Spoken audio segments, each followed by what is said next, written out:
Okay, so the life cycle of a pine tree. A lot of times we think the life cycles of trees start with their seeds. So let's take a look at a pine tree seed. I have here a cone. Now there's lots of cones on the ground, and once they open up like this, the seeds have already come out. So the pine cone, oh, I don't know if you can see it. I hope you can. Do you see this little like light colored thing sticking up right there? That's actually the seed. And so when that squirrel rips the cone apart, it's trying to get to the seed. And so this little thing right here in my fingertips grows up to be a giant white pine tree like the one behind me. But pine trees have a certain way of moving their seeds about, and that is by attaching their seeds to little wings. Now you might have seen like helicopter seeds like by maple trees, but these pine trees do too. It just took off in the wind. Let me see if I can grab another one. Here's another one of those wings, and it flights right down. That one did kind of spin a little bit. Let me try one more. There it goes. And look at this little seedling tree. Actually, these are just sprout trees. Sprout trees are just starting their life cycle. Last year, these were nothing but seeds. Seeds that were in a pine cone. And then they sprouted last fall. They were covered up by the snow, I'm sure. And now look, at the very top, we're starting to see some new growth on this little white pine tree.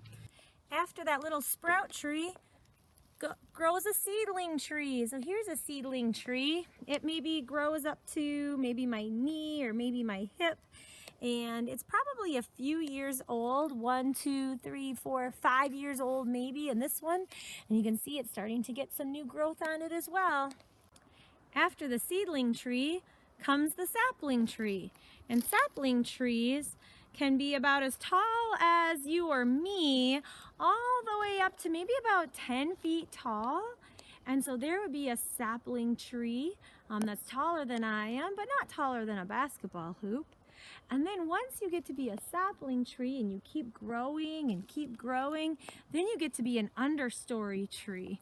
And I don't know how you can see this so well, but if you look right in this area right here, that's a tree that is probably maybe 30 or 40 feet high, and another one right here that's maybe 20 or 30 feet high. And those are going to be understory trees. That's what we call sort of that mid layer of the forest, is kind of the understory. And then they grow into our big 70 and 80 foot trees that take and dominate the canopy of the forest and provide a really great perching spot for things like red-tailed hawks. And then the trees will die at some point. That's the end of the life cycle, and every tree will at some point in time. And so we've got this tree, this one right here, if you can kind of follow my finger right there, that tree right there. And that's what we call a standing dead tree, meaning that it's no longer alive, but it's still standing up, and sometimes it loses its branches. And right now you can see that it's losing its bark as well. So is it worthless? Should we just cut it down? It's no longer used by the forest. Well, actually, this tree couldn't be more well used. Look at all the amazing holes in here.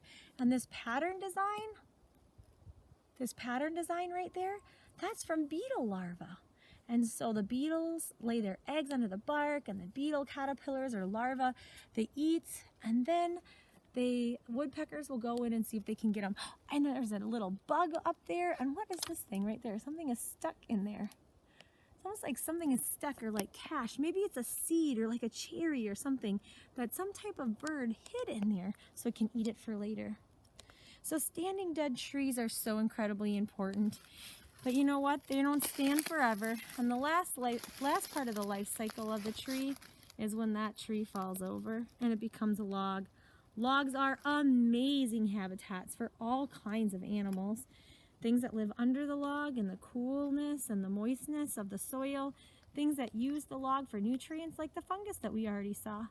Even things like red squirrels like to use them as a bridge to run across.